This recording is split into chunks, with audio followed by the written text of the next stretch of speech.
हरे कृष्णा। ओम नमः शिवाय। कल हम कथा में बात कर रहे थे कि किस प्रकार से इंद्रदेव एक साधु का वेश बनाकर जलंधर से मिलने जाते हैं और किस प्रकार से वो ये जलंधर को समझाने का प्रयत्न करते हैं कि इंद्र का सम्मान करना, इंद्रदेव की कृपा का पात्र बनना अति आवश्यक है, क्योंकि संसार जो है वो इंद्र की कृपा से चलता है। और इसके बदले में जलंधर ये कह देता है कि मुझे उनकी कृपा की कोई आवश्यकता नहीं। आप अगर उनका सम्मान करते हैं या आप इस तथ्य को मानते हैं तो उसे आप अपने तक रखिए। मैं ना तो इस तथ्य को मानता हूँ और ना मैं उनका सम्मान करने का इच्छुक हूँ, तो इसलिए आप अपने तथ्य अपने तक रखिए, मुझसे इस बारे में बात मत कीजिए। ये कह के वो चल पड़ता है।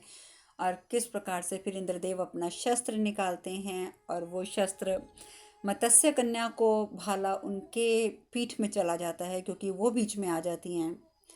तो ये सब चर्चा हमने कल करी थी।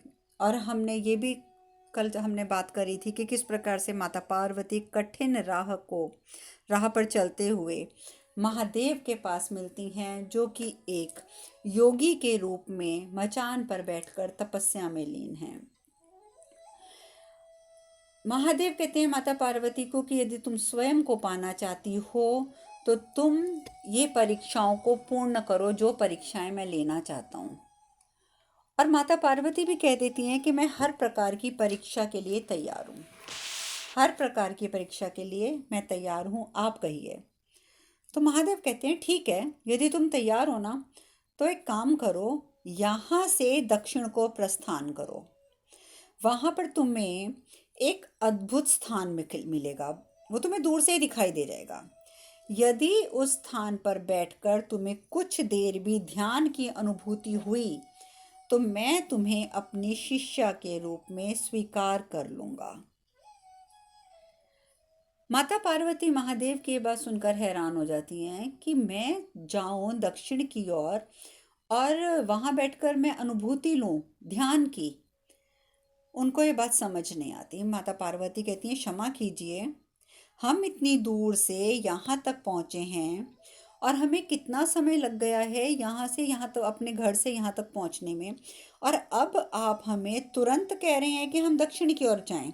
आप हमें अब नीचे भेजना चाहते हैं, अभी हम ऊपर आए हैं इतना, और अब आप हमें नीचे भेजना चाहते हैं। और दूसरी बात, यदि हम स्वयं ध्यान लगाने के योग्य होते तो हम आपके पास आते ही क्यों? आप खुद बताइए ना योगी महाराज, अगर हमें पता होता कि ध्यान किस प्रकार से लगता है तो हम स्वयं लगा लेते, अपने घर पे ही लगा लेते। हम आपके पास क्यों आते? हमें ध्यान लगाना नहीं आता, इसीलिए हम आपके पास आए हैं। ऐसी बातें सुनकर महादेव जो होते हैं क्रोधित हो जाते हैं, कहते हैं मूर्ख कन्या, तुम मेरे निर्णय पर प्रश्न उठा रही हो। एक बात सुन लो, जिसे मेरे शब्दों में श्रद्धा नहीं है उसे मैं अपनी शिष्या नहीं बना सकता। जब तुम्हें विश्वास ही नहीं है, तुम्हें श्रद्धा ही नहीं है मेरे कथन पर, तो मैं तुम्हें अपना शिष्य क्या बनाऊं? जाओ कन्या जाओ, तुम मेरे शिष्य बनने लायक नहीं हो। महादेव का क्रोध देखकर गणेश जी बीच में बोल पड़ते हैं, नहीं नहीं नहीं नहीं गुरुजी, नहीं नहीं गुरुजी, नहीं, आप क्रोधित मत होइए गुरुजी, आप क्रोधित मत होइए। ये करेंगी, ये वही सब कुछ करेंगी जो आप कहेंगे, पर कृपा करके गुरुजी आप क्रोधित मत होइए। तो गणेश जी धीरे से कहते हैं माता पार्वती को, मैंने कहा था ना मैंने कि गुरुजी को क्रोधित मत करना, उनको क्रोधित मत होने देना, पर आप हैं कि आप तो समझती नहीं है किसी भी बात को। अरे देवी, ये सिद्ध पुरुष हैं, सिद्ध पुरुष, इनकी परीक्षाएं भी बड़ी रहस्यमय होती हैं, इसलिए उन पर विश्वास करो और उन पर विश्वास करके वही करो जो वो कह रहे हैं। आप खुद देखेंगी कि उनकी परीक्षाएं उत्तीर्ण करने के बाद आपका जीवन ही परिवर्तित हो जाएगा।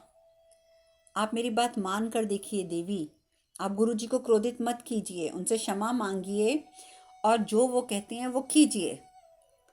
अब माता पार्वती कहती हैं किंतु हमें तो भूख भी लगी है और हम थक भी बहुत गए हैं। तो गणेश जी कहते हैं तो क्या हुआ, मैंने तो आपको पहले ही कहा था कि मार्ग कठिन है, किंतु परिणाम परिणाम आपकी इच्छा के अनुकूल होगा। इस बात का तो हम आपको विश्वास दिला सकते हैं। राह कठिन है, ये हमने आपको पहले बता दिया था, लेकिन परिणाम कितना उत्तम होगा ये बात तो तय है। अब आप सोच लीजिए कि आपको क्या करना है।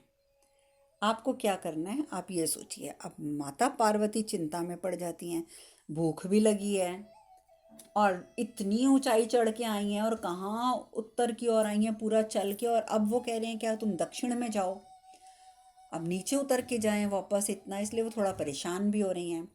पर बथेरे बहुत सोच विचार करती हैं, बहुत सोच विचार करके कहती हैं चलिए ठीक है हम जाते हैं। तो महादेव पीछे से कहते हैं ध्यान रहे कन्या, ध्यान रहे, नीचे अकेली जाओगी, किसी की सहायता नहीं लोगी तुम। तो कहती हैं ठीक है, आप बोल रहे हैं अकेले जाना है तो ठीक है हम अकेले ही जाएंगे, हम किसी की सहायता नहीं लेंगे। और ये कह के उल्टे पैर माता पार्वती दक्षिण की ओर प्रस्थान कर जाती हैं। अब दक्षिण की ओर जैसे ही प्रस्थान करती हैं तो गणेश जी को तो अपने पिताजी पे गुस्सा। वो बोलते हैं पिताजी आप माँ को इतना कष्ट क्यों दे रहे हैं, मैं नहीं देख सकता उनको इतने कष्ट में, आप ये अच्छा नहीं कर रहे हैं पिताजी, आप ऐसे दुखी मत कीजिए माँ को। महादेव कहते हैं गणेश, किसी भी आध्यात्मिक कार्य के लिए शरीर को, सीमाओं को और उसके अहम को, इन दोनों को तोड़ना बहुत अनिवार्य होता है। यदि हम शरीर की सीमाएं नहीं तोड़ेंगे, उसके अंदर बैठा हुआ अहम भाव, मैं का भाव जो है उसे नहीं तोड़ेंगे, तब तक हम आध्यात्मिकता की ओर नहीं बढ़ सकते पुत्र, नहीं बढ़ सकते। जब तक शरीर को नहीं भूलेंगे हमें सफलता प्राप्त नहीं होगी। जब तक हम इस शरीर में उलझे रहेंगे तब तक तो हम बस शरीर के ही होके रह जाएंगे, हम सफल नहीं हो सकते हैं पुत्र। मैं इसीलिए तुम्हारी माता को ये कह रहा हूँ। और एक बात और सुन लो पुत्र, अधिकांश मंदिर तुमने देखा है कभी, अधिकांश मंदिर जो होते हैं वो पहाड़ियों के शिखर पर स्थापित होते हैं। कभी तुमने सोचा है क्यों? या सुदूर स्थानों पर होंगे या पहाड़ियों की शिखरों पर होंगे अधिकांश मंदिर, जो बड़े बड़े मान्यता प्राप्त मंदिर हैं। कभी तुमने सोचा है क्यों? पुत्र वो इसलिए होते हैं ताकि श्रद्धालुओं को पहुंचने में, वहां पर पहुंचने में कठिनाइयों का सामना करना पड़े। और तुम ये कैसे भूल गए गणेश कि 10 विद्याओं के अभाव में तुम्हारी माता एक साधारण मनुष्य नहीं बन सकती, वो साधारण मनुष्य बन चुकी है। तुम चिंता मत करो, जो सभी मनुष्य करते हैं आध्यात्मिकता के क्षेत्र पर चलने के लिए, तुम्हारी माता भी वही करेगी। और वैसे भी गणेश वो पार्वती है, पार्वती मेरी पार्वती आदि शक्ति, वो कुछ भी कर सकती है। परंतु इस समय पुत्र तुम जाओ, तुम्हारी माता को तुम्हारी आवश्यकता है, इसलिए तुम उनके पास चले जाओ। अब देखिए महादेव ने बेशक माता पार्वती को कह दिया कि तुम अकेले यहाँ से प्रस्थान करोगी, किसी की सहायता नहीं लोगी, परंतु साथ ही उन्होंने गणेश को भी भेज दिया कि तुम जाओ, तुम जाओ। और उधर माता पार्वती अकेले चलती रहती हैं, अकेले चलती जाती हैं। चलती जब थक रही होती हैं तो उसी समय गणेश जी आ जाते हैं। गणेश जी आके बोलते हैं माता, मैंने कहा था ना मेरे गुरुजी जो हैं वो बाहर से कठोर हैं, अंदर से नहीं। देखिए आपकी सहायता के लिए उन्होंने मुझे भेज दिया, मुझे अनुमति दे दी कि मैं आपके साथ जाऊं। तो माता पार्वती बोलती हैं आप अपने गुरु को बड़े अच्छे से जानते हैं, कब से हैं आप उनके साथ? तो गणेश जी कहते हैं जब से माँ। फिर एकदम चुप हो जाते हैं। माता पार्वती बोलती हैं क्या? तो गणेश जी कहते हैं कि जब से माता मैं अपनी माँ से अलग हुआ हूँ ना, तो जैसे माता ने मुझे एक जन्म दिया था ना, तो गुरु जी ने मुझे दूसरा जन्म दिया है, दूसरा जन्म दिया है मुझे। तो शिव जी जो हैं वो सब कुछ ही सुन रहे होते हैं, वो प्रसन्न होते हैं कि किस प्रकार से गणेश जी अपनी बात पर अडिग होकर और अच्छे प्रकार से अपनी भूमिका निभा रहे हैं, जो भूमिका उन्होंने स्वीकार करी है। अब माता पार्वती आगे चलना शुरू करती हैं तो शिव जी क्या करते हैं, अपने गले से वासुकी नाग को निकालते हैं और कहते हैं तुम जाओ। वासुकी नाग जाकर गणेश जी के आगे खड़ा हो जाता है। गणेश जी तो पहचान जाते हैं, अरे ये तो वासुकी है, पर उसी समय उनको समझ आता है, कहते हैं समझ गया समझ गया, पिताजी ने भेजा है, पिताजी ने भेजा है। तो जब ये बात होती है तो गणेश जी क्या करते हैं कि चिल्लाने लग जाते हैं, सांप सांप सांप, माता देखिए सांप, माता देखिए कितना विषैला सांप। अब माता पार्वती जब अपने पीछे मुड़ के देखती हैं कि उनके पीछे पीछे इतना बड़ा सांप आ रहा है, नाग, घबरा जाती हैं वो घबरा जाती हैं। तो वो कहते हैं, गणेश जी कहते हैं, माता माता मुझे लगता है ये विषैला सर्प है, ये तो बहुत ज़्यादा विषैला सर्प प्रतीत हो रहा है, ये लो शिला लो, शिला उठाओ और इससे इसकी हत्या कर दो। एक बड़ा सा पत्थर पकड़ाते हैं माता पार्वती के हाथ में, माता ये लीजिए आप हत्या कर दीजिए। अब माता पार्वती घबराई तो होती हैं, वो पत्थर उठा भी लेती हैं, उठा के जैसे ही आघात करने लगती हैं वासुकी नाग पर, तो आघात नहीं करती, उनका हाथ वहीं का वहीं रुक जाता है और उस पत्थर को, उस शिला को वो नीचे ज़मीन पे गिरा देती हैं, ज़मीन पर गिरा देती हैं और अपने हाथ जोड़कर खड़े हो जाती हैं और मन ही मन प्रार्थना करती हैं, हे नाग देवता आप यहाँ से प्रस्थान कीजिए। और वासुकी नाग जो होते हैं वो वहाँ से चले जाते हैं और वापस गणेश जी के शिव जी के पास पहुँच जाते हैं। शिव जी उन्हें धारण कर लेते हैं। गणेश जी कहते हैं, ये क्या किया आपने माता, ये क्या किया आपने, उन्हें जाने कैसे दे दिया आपने, सांप को कैसे जाने दिया, आप जानते नहीं कि विषैला सांप था, हमें आगे भी ये मिल सकता है, अगर हमें उसने नुकसान पहुंचा दिया तो। माता पार्वती कहती हैं, हम नहीं जानते, हम नहीं जानते कि हमने इसकी हत्या क्यों नहीं करी, इसका वध क्यों नहीं करा, पर हम इतना जानते हैं कि हम सर्प को क्षति नहीं पहुंचा सकते थे, हम पहुंचाना ही नहीं चाहते थे, इसीलिए हमने उसे जाने दिया। अब वासुकी जी तो शिव के गले में चले जाते हैं। महादेव जो होते हैं बहुत प्रसन्न होते हैं, बहुत प्रसन्न होते हैं कि देखो घबरा कर भी माता पार्वती ने उसके ऊपर आघात नहीं किया सर्प पर। अब माता पार्वती आगे चलती हैं, आगे बढ़ने लगती हैं। जैसे ही अभी कुछ कदम बढ़ाते हैं तो देखते हैं सामने से कार्तिकेय आ रहे हैं। गणेश जी तो घबरा जाते हैं, अरे कार्तिकेय भैया। अब कार्तिकेय भैया को तो योजना के बारे में पता ही नहीं है, अगर यहाँ आ गए उन्होंने माता को पहचान कर कुछ कहा तो कहाँ से आ गए ये भैया। अब गणेश जी बड़े परेशान हो जाते हैं कि अब मैं क्या करूं, मैं क्या करूं, अब कार्तिक भैया को मैं कैसे रोकूं, वो तो सामने से आ रहे हैं और माँ की तरफ आ रहे हैं। अब जैसे ही वो सामने आते हैं तो वो परेशान हो जाते हैं, तो परेशान होते हैं ना, गणेश जी क्या करते हैं, हाथ जोड़ के बोलते हैं, पिताजी आप ही संभालिए। देखो जब भी गणेश जी परेशान होते हैं तो तुरंत अपने पिताजी को याद करते हैं कि पिताजी अब आप ही संभालिए। उतनी देर में कार्तिकेय जी जो होते हैं वो माता पार्वती के समक्ष पहुंच जाते हैं। हाथ जोड़कर, प्रणाम माता, आप दक्षिण की ओर जा रही हैं ना। तो माता पार्वती बोलती हैं, हाँ मैं दक्षिण की ओर जा रही हूँ। तो कार्तिकेय बोलती हैं, तो आइए ना मेरे साथ, ये मेरा वाहन है, आप इस पर बिना कष्ट के वहाँ पहुँच जाएंगे, आप मेरा वाहन ले लीजिए। आप जानते हैं कि कार्तिकेय जी तो मयूर की सवारी करते हैं। तो वो अपनी माता को बोलते हैं कि माता आप मेरे वाहन पर बैठ जाइए, वो आपको दक्षिण में आराम से पहुँचा देगा बिना कष्ट के। तो माता पार्वती कहती हैं, नहीं धन्यवाद, किंतु हम स्वयं चलकर जाना चाहते हैं और हमारे गुरु की भी इच्छा यही है, हमें आपका वाहन नहीं चाहिए। जैसे ही ये वो बोलती हैं तो कार्तिकेय बोलती हैं, उचित है, उचित है, किंतु मेरे पास कुछ फल भी हैं, आप इन्हें तो स्वीकार कर सकती हैं ना। आपकी चेहरे को देखकर लग रहा है कि आपने कुछ खाया नहीं है, आप ये फल स्वीकार कर लीजिए। तो माता पार्वती क्या करती हैं, उसमें से एक सेब उठा लेती हैं, कहती हैं बस हमें और कुछ नहीं चाहिए, हमारे लिए इतना ही आवश्यक काफ़ी है, हमें और की आवश्यकता नहीं है। और एक सेब उठाकर माता पार्वती आगे चलने लग जाती हैं। गणेश जी हैरान हो जाते हैं, कहते हैं भैया आपको कैसे पता। तो उसी समय महादेव भी आ जाते हैं। महादेव कहते हैं, चिंत क्षमा करें, चिंता मत करो गणेश, कार्तिकेय को मैंने भेजा था और ये हमारी योजना से अवगत है, तुम्हें चिंता करने की ज़रूरत नहीं है। पर तुम्हें एक खुशखबरी बताऊं मैं गणेश, तुम्हारी माता प्रथम चरण में उत्तीर्ण हुई हैं, उत्तीर्ण हुई हैं वो प्रथम चरण में।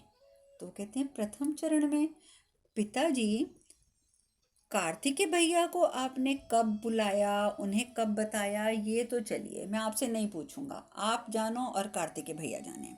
परंतु पिताजी आप जिस प्रथम चरण की बात कर रहे हैं वो प्रथम चरण क्या है, माता कौन से प्रथम चरण में उत्तीर्ण हुई हैं, मैं ये अवश्य समझना चाहता हूँ। महादेव मुस्कुराने लगते हैं। महादेव कहते हैं कि देखो गणेश, योग के चरणों में यम की 5 अवस्थाएं होती हैं।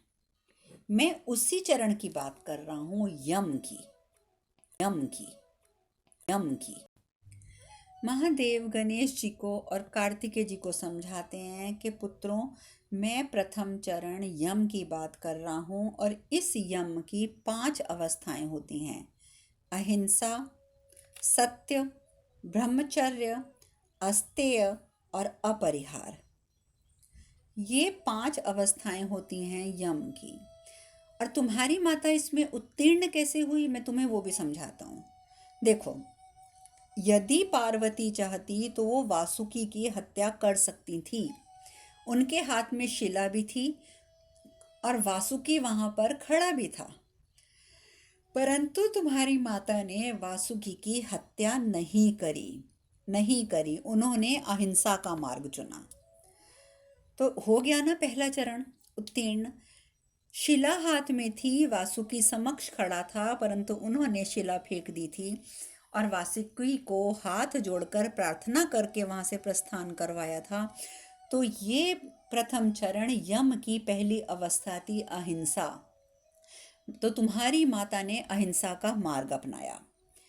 दूसरी अवस्था सत्य। तुम्हारी माता पार्वती सदैव सत्य बोलती हैं। वो कभी भी झूठ नहीं बोलती हैं, उन्हें मैं अच्छी तरह जानता हूँ। इसके अलावा एक राजा की पुत्री होकर भी उसमें अहंकार नहीं है। वो सब कुछ भूलकर स्वयं को जानने के लिए एकाग्र हैं, अर्थात ब्रह्मचर्य की ओर अग्रसर हैं। उन्हें अपने आप से भी इस समय कोई मतलब नहीं है। उनके मन में अगर एक इच्छा है तो सिर्फ इतनी कि उन्होंने स्वयं को जानना है। और जब व्यक्ति अपने बारे में भूलकर अध्यात्म की इच्छा को लेकर आगे बढ़ता है तो यानी कि वो ब्रह्मचर्य की अवस्था में आगे बढ़ रहा है। और जब कार्तिकेय ने पार्वती को अपना वाहन देने का प्रस्ताव रखा तो उसने उसे अस्वीकार कर लिया और अस्तेय का मार्ग चुना। कोई चोरी नहीं, कोई छल नहीं। कैसे वो चाहती तो वो ये सोचती, मेरे गुरुजी कहाँ देख रहे हैं मुझे, चलो मैं इसका वाहन लेके तुरंत दक्षिण पहुंच जाती हूँ। लेकिन नहीं, उन्होंने अस्तेय का मार्ग चुना, छल कपट नहीं किया और ये कहा कि मेरे गुरु की इच्छा है कि मैं वहां स्वयं जाऊं तो मैं वहां स्वयं जाऊंगी। और इसके अलावा पुत्रों, जब कार्तिकेय ने पार्वती को कहा कि माता मेरे पास फल हैं, आप इन्हें तो स्वीकार कर सकती हैं, तो पार्वती ने केवल एक फल उठाया, एक फल ग्रहण किया, बाकी फल उन्होंने कार्तिकेय से नहीं लिए। ये अपरिग्रह का मार्ग है। कैसे? जीवन के लिए कुछ भी, जो भी आवश्यकता है, सिर्फ उतना लेना, उससे अधिक कुछ भी ग्रहण ना करना। ये तुम्हारी माता ने सिद्ध किया और तुम्हारी माता अष्टांग योग का प्रथम चरण पार कर चुकी हैं। प्रथम चरण अब वो पार कर चुकी हैं। प्रथम चरण यम की 5 अवस्थाएं उन्होंने पार कर ली हैं। जब ये बातें कार्तिकेय और गणेश जी सुनते हैं, दोनों बहुत प्रसन्न हो जाते हैं। महादेव कहते हैं, आप जानते हो पुत्रों, तुम्हारी माता आगे बढ़ते हुए जहाँ पहुँच रही हैं ना, अब वो बस बहुत जल्दी ही उस आसन को ग्रहण करने वाली हैं जहाँ पर कई कल्पों पूर्व वृतासुर ने सती पर आक्रमण किया था। और जैसे ही वो उस आसन पर बैठकर आंखें बंद करेंगी, ध्यान में जाने का प्रयत्न करेंगी, तो शीघ्र ही पार्वती को अपने इस सत्य की अनुभूति हो जाएगी। और तब तक पार्वती सच में उसी स्थान पर पहुंच जाती हैं और वहां पहुंचकर देखती हैं कि बड़ा अद्भुत स्थान है और यहाँ पे तो बड़ी सुंदर एक शिला पड़ी हुई है एकदम मध्य में, और इस तरीके की शिला के जैसे सच में वो ध्यान के लिए बनी हुई है। वो क्या करती हैं, उस शिला पर बैठ जाती हैं और आंखें बंद करके ध्यान लगाने की कोशिश करती हैं। लेकिन आंखें बंद करते ही उन्हें वो सब नजर आ जाता है। आप लोगों को ध्यान होगा कि वृतासुर ने जब सती रूप में जब थी माता, उन पर जब आक्रमण किया था, बिल्कुल बड़े बड़े बादल और आंधी बन के वो आ गया था। तो वही बादल, वही आंधी, बड़ी बड़ी वृतासुर की भुजाएं, वही सब माता पार्वती को नजर आने लग जाता है। वो इतना घबरा जाती हैं कि घबरा कर वो तुरंत अपनी आंखें खोल देती हैं। आंखें खोलने के पश्चात माता पार्वती फिर आगे बढ़ती हैं, क्योंकि अभी तो उन्हें सुदूर दक्षिण तक जाना है। आगे बढ़ती हैं तो देखती हैं कि बहुत अच्छे झरने से एक शुद्ध पानी बहता हुआ आ रहा है। तो वो अपने हाथों में, दोनों हाथों में जल लेती हैं कि वो सूर्य को अर्पित करेंगी। परंतु जल लेकर जैसे ही वो मुड़ती हैं तो क्या देखती हैं कि पीछे, उनके बिल्कुल पीछे शिव जी खड़े हैं, वह उसी योगी के रूप में, उस माता पार्वती के गुरु के रूप में। तो माता पार्वती के मन में न जाने क्या आता है, वो तुरंत अपने हाथों का जल लेकर शिव जी के समक्ष जाती हैं और उनके चरणों में चढ़ा देती हैं। उनके चरणों में चढ़ा देती हैं और उनके चरणों में जल अर्पित करके कहती हैं कि आपने जो हमें कहा था हमने वही किया। गुरुजी, जो आपने कहा हमने वही किया। हमें बहुत अजीब सी अनुभूति हुई, बहुत अजीब अनुभूति हुई गुरुदेव। अब वो उन्हें गुरुदेव कहती हैं, क्योंकि उन्होंने चरणों में जल भी अर्पित कर दिया है। वो कहती हैं, गुरुदेव, एक क्षण को हमें ऐसा लगा जैसे हमने शेष सब कुछ भुला दिया है। हमें सिर्फ वही नज़र आ रहा था जो आप दिखाना चाहते होंगे शायद हमें, और हम पूरे तरीके से लगा कि ध्यान में चले गए हैं, हमें कुछ और याद नहीं था। अब हमें पूर्ण विश्वास हो गया है कि हम आपके मार्गदर्शन से अवश्य अपने आप को पालेंगे, स्वयं को पालेंगे, और हम यही तो चाहते हैं। देखिए गुरुदेव, हमने आपको गुरुदेव माना है और आपने भी अब हमें शिष्य के रूप में स्वीकार किया है, क्योंकि जैसे ही हमने आपके चरणों में जल अर्पित किया, आपने हमारे सर पे हाथ रखकर हमें आशीर्वाद दिया है।